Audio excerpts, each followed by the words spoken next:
ciudadanos. Sirva este recuerdo personal al hilo de la presentación que se me ha hecho cuando a mí me impusieron las palmas académicas francesas, esta condecoración así del mundo intelectual francés, y me impuso el embajador de Francia. Pues yo, una vez que tuve ya la condecoración en el bolsillo, pues le dije al embajador, no sé, me gustaría saber por qué me han condecorado, como diciendo, pensando, yo no he escrito apenas sobre Francia, y lo poco que he escrito es para recordar que era la tradicional enemiga o del Reino de Aragón, o luego de España, etcétera, etcétera.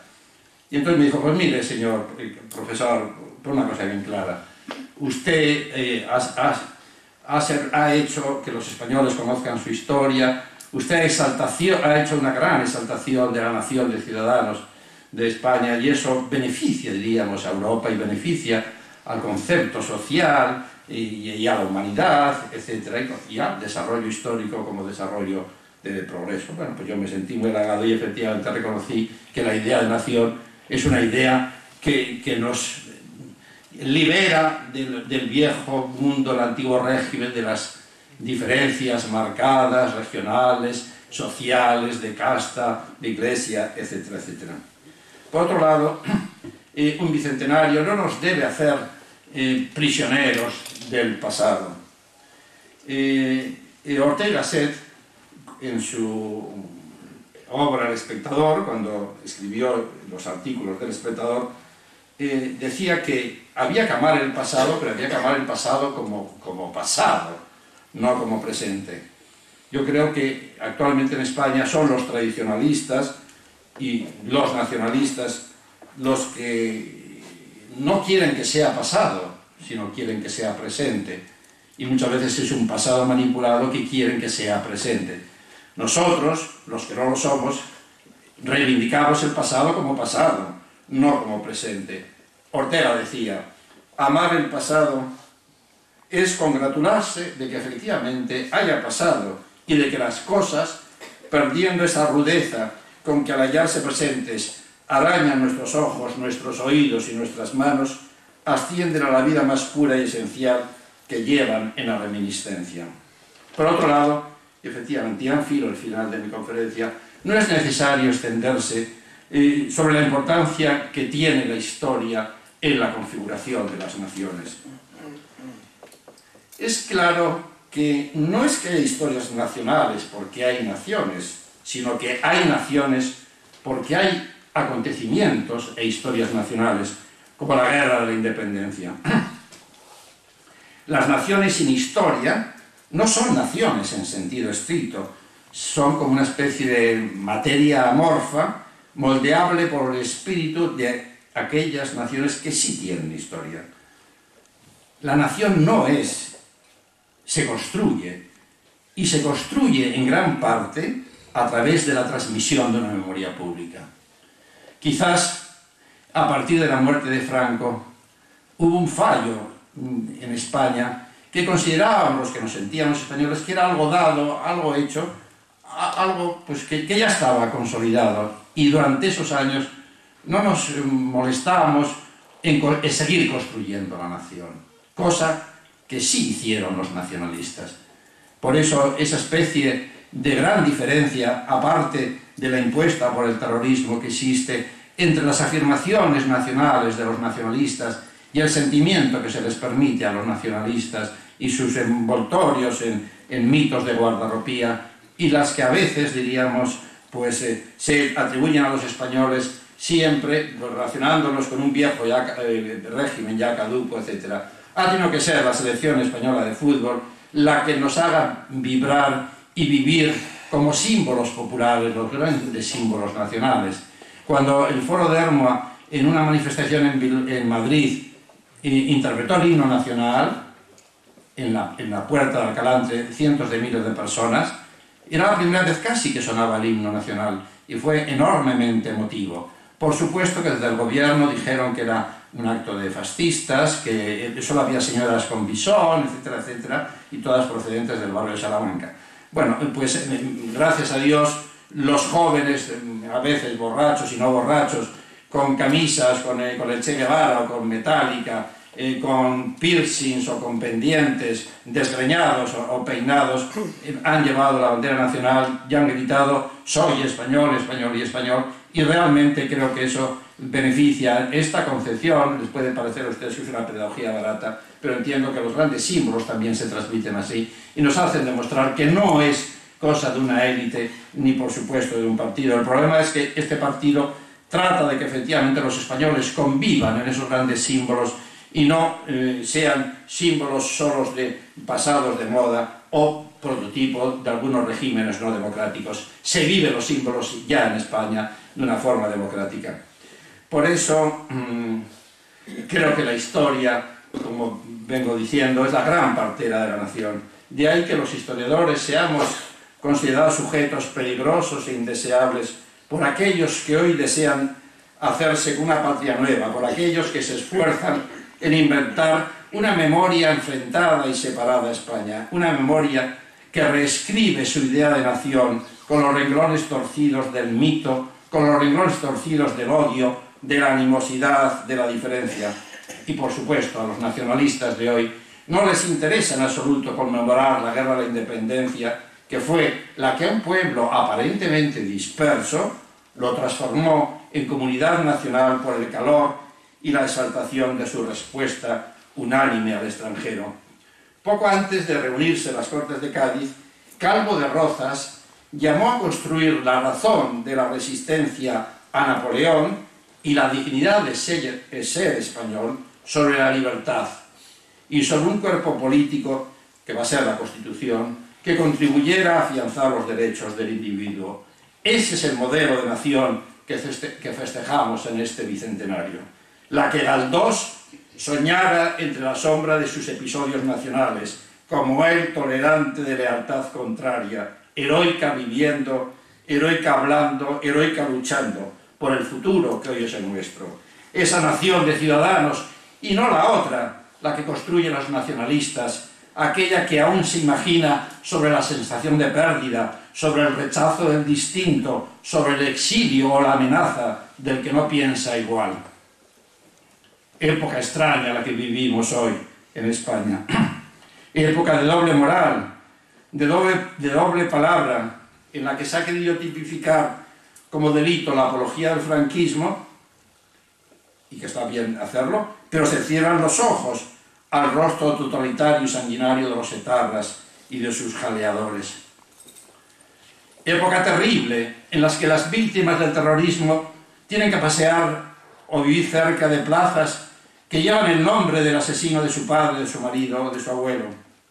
Época, por otro lado, de maltrato de la inteligencia, en la que se manipula el pasado y se nos roba el presente, donde el terrorismo, al crear una situación de excepción, al crear una situación de desafío global, efectivamente saca lo peor, pero saca también lo mejor de los españoles. Hace brotar la pusilanimidad, hace brotar el envilecimiento, la corrupción de la mente y la corrupción del léxico que estamos tan acostumbrados a tener que aguantar, pero también hace aflorar el coraje cívico, el altruismo excelso, la generosidad sin límite de personas comunes que son capaces de soportar por la defensa de la igualdad y la libertad de todos los españoles incomodidades que van muchísimo más allá del deber. Muchas veces llevan nombre de mujer o llevan nombre de instituciones como el Foro de Elma. Yo conozco a un grupo de hombres y de mujeres que se levantan todos los días poniéndose a salvo de la indignidad y la corrupción moral que puede heredarse del miedo. Son un fragmento de esa España que pide la libertad y la palabra. Son vascos, muchos de ellos, que saben que forman parte de una sociedad de ciudadanos iguales, no de una comunidad de feligreses idénticos. Y tengo la suerte de encontrarme en la misma trinchera que algunos de ellos, cuya envergadura humana me fascina, cuyo arrojo me conmueve. Son mis compatriotas porque no solo habitan conmigo un espacio de convicciones, sino porque además transmiten un oxígeno moral que puedo respirar a su lado. El sábado, en esta línea, le haremos un homenaje los que le queremos a María San Gil. Las ideas no están hechas para morir o matar por ellas, sino para argumentar su validez.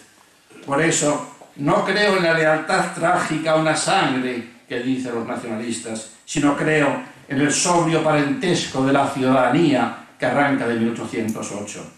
Con el ejemplo de tantos españoles libres, nunca nos vencerá nada parecido a la desesperación o al engaño de los ilusionistas, ni nunca nos entregaremos a un patíbulo sin resistencia, sino a una tribuna para empujar la sublevación moral ante la violencia del tiro, del discurso, de la matanza o de la exclusión.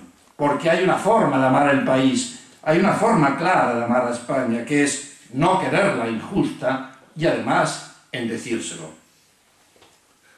Se puede engañar a algunos todo el tiempo y a todos algún tiempo, pero yo creo que no se puede engañar a todos todo el tiempo, y además lo dejó escrito Abraham Lincoln. Mi optimismo como historiador ante el pasaje futuro de España arranca de la comprobación histórica del pensamiento de uno de los fundadores de la democracia en el mundo, aplicado ahora a una ideología banal, la nacionalista, que juega con las cartas marcadas. No se puede engañar todo el tiempo a tanta gente. Frente a la exasperación del grito, frente a la inhibición, frente al pasteleo o el silencio aturdido, nos queda la palabra. Nos queda el molesto nadar en contra de la corriente, que suele ser nadar a favor de la razón, sabiendo y haciendo saber que la historia distorsionada, que la historia manipulada, que la historia mentirosa está en la razón del fanatismo étnico y del odio a todo lo español que cultivan los nacionalistas. El bicentenario de la guerra de la independencia, con su grito coral de libertad, nos va a animar a seguir proclamando que la violencia es estrategia para malhechores y que nuestra nación española será la primera garantía de quien no piense como nosotros. Una nación de ciudadanos, una nación sin excluidos, sin pertenencias trágicas ni fanatismos del destino. Nuestro compromiso con la libertad y la ciudadanía en este bicentenario nos va a animar a seguir proclamando, como he dicho antes, que la violencia es estrategia para malhechores, que el terrorismo es la negación máxima de la política, y que no se puede negociar con él, por mucho que lo haya dicho Ingrid Betancourt en unas declaraciones realmente deshonestas y contra su propia, digamos, situación. Una persona que está 6 años retenida por los terroristas y no parece que sirva para nada la negociación, sino que tiene que ser el ejército el que la arranque de la selva y que se permita dar lecciones a España hablando de lo que hay que hacer con los terroristas etarras. Por eso el Foro de Almohad ha solicitado que no se le conceda el premio Príncipe de Asturias. Por eso hay que recordar que el terrorismo es la negación máxima de la política y que el miedo forzoso es la plaza de los sectarios. Hoy celebramos una nación, nuestra nación española, que intenta justificar su proyecto por su contribución, como diría Kant, me parece que Kant ya no existe en los institutos, como diría el filósofo Kant, por su contribución a aquella paz perpetua que Kant describió como el ideal supremo de la humanidad, la paz perpetua. En fin, estoy hablando de una España, plaza mayor amable, ciudad ilusionada, con todos sus campos de guerra en barbecho, bien asfaltada, de paz recta, abriéndose a lo largo y a lo ancho, como una redentora servidumbre de paso. Muchísimas gracias.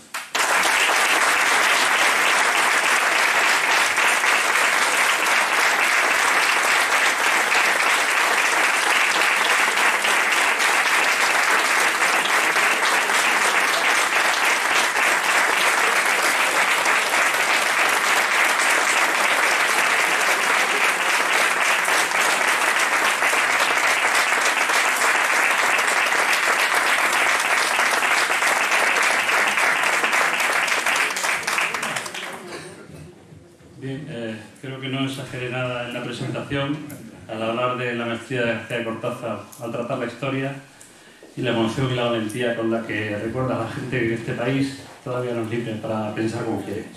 Vamos a dar, tenemos la oportunidad de hacer 2 o 3 preguntas nomás por algún costado de tiempo, pero quien se anime tiene la oportunidad de que responda Fernando. Feliciano.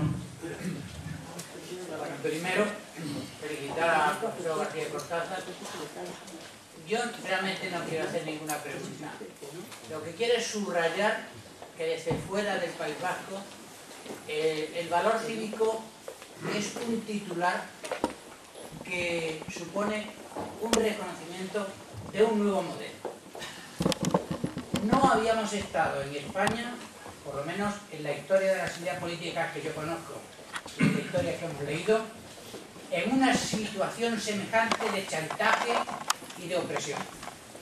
Y no habíamos visto nunca que gente como, entre otros lo que tú representas, hayan sido capaces, desnudos, con la fuerza de la palabra y del testimonio, ese valor que no tiene nada que ver con los valores bélicos, ni siquiera con los valores de la confrontación dura de la palabra. Eso es un ejemplo que nos exhorta. Entonces, que los que a diario os levantáis con los escoltas cerca, que sepáis que hay una España quizá excesivamente silenciosa, porque hay muchos intelectuales embarazados de pudor, que no expresan el reconocimiento que vosotros merecéis desde toda la piel de todos los nación.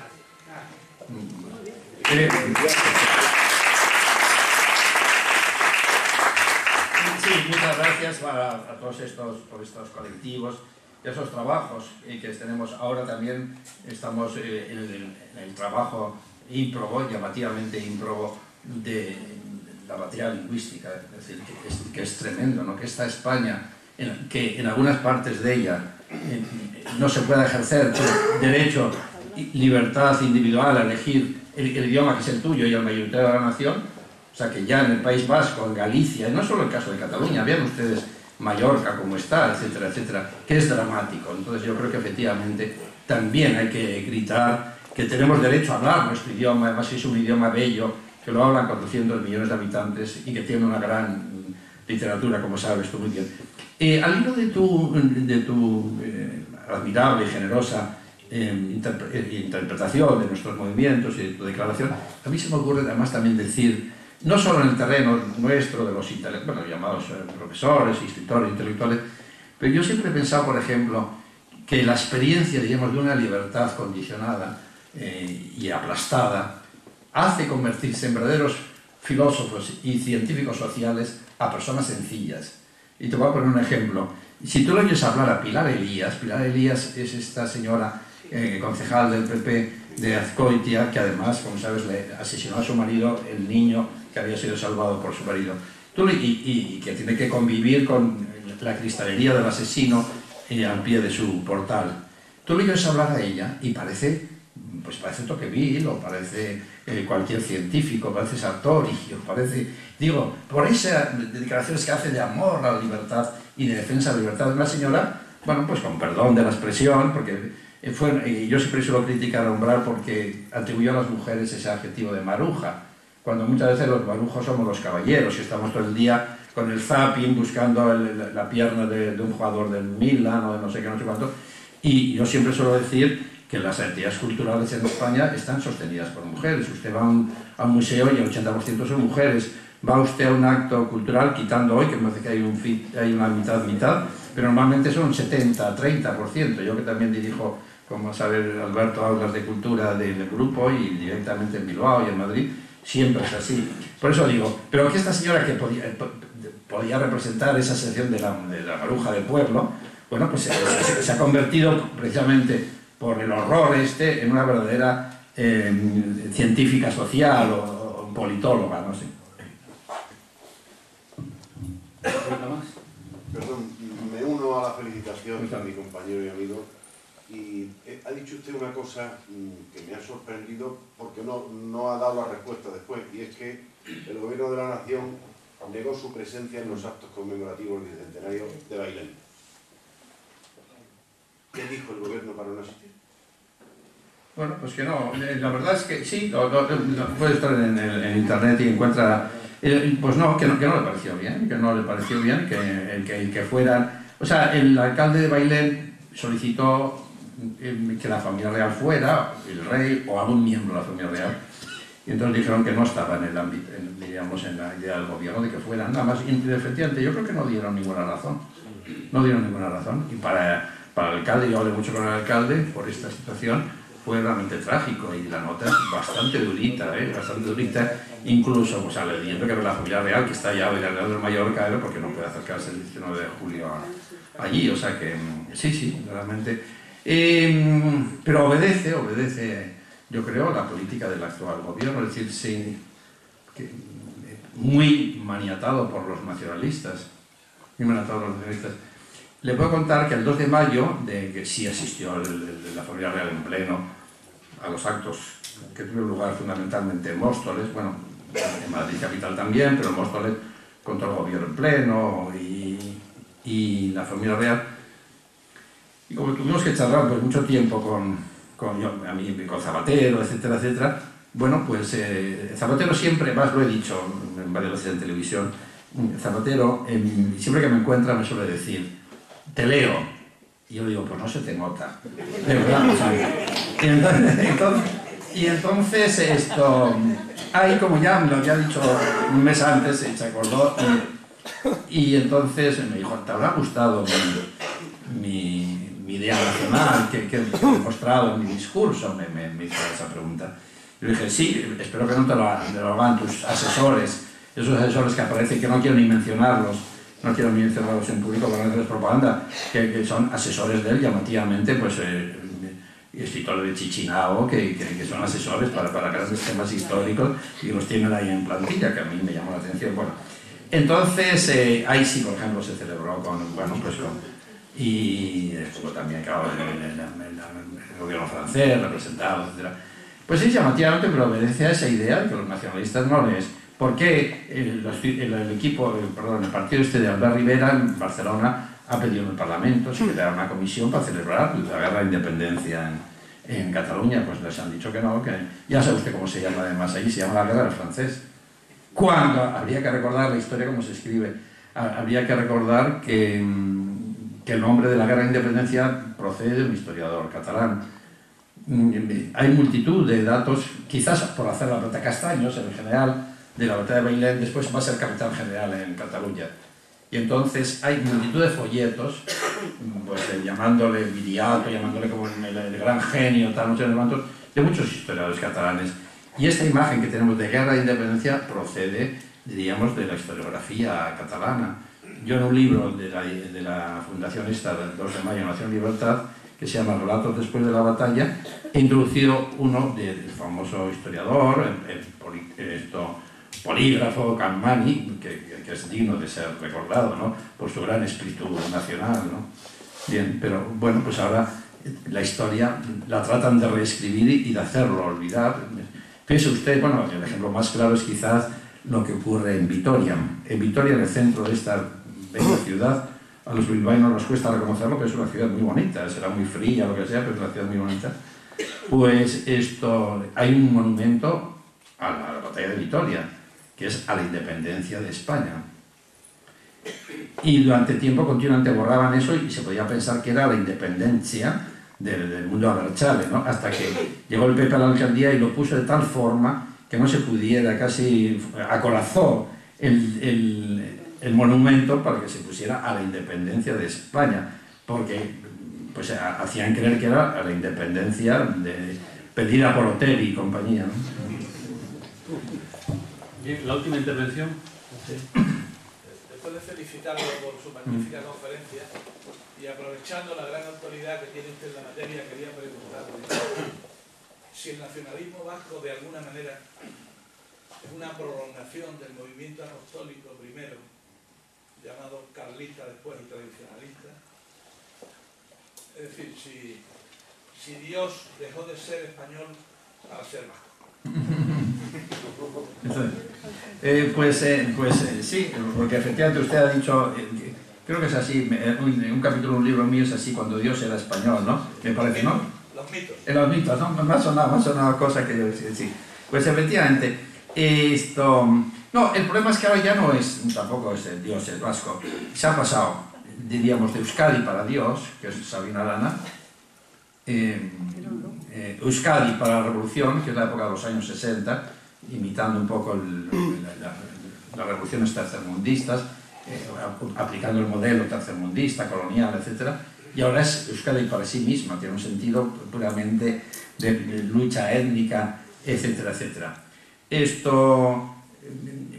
Entiendo sí que el carlismo tuvo mucho que ver, solo que el carlismo también no tiene que ver nada con la imagen que yo se, ¿no? Zumalacárregui aparece como un general Berchale y no tiene que ver nada con eso, como sabe usted muy bien, ¿no?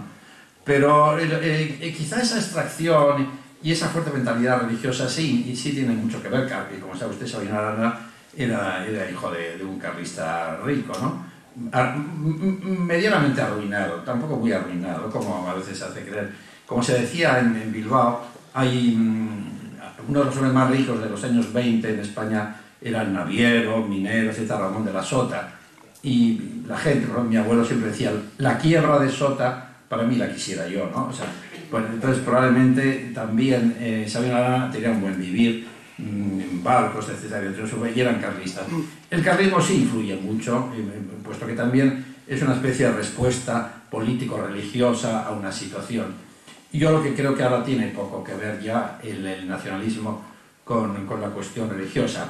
Sí con un elemento fanatizador que la religión ha podido ayudar a configurar, eso también es verdad.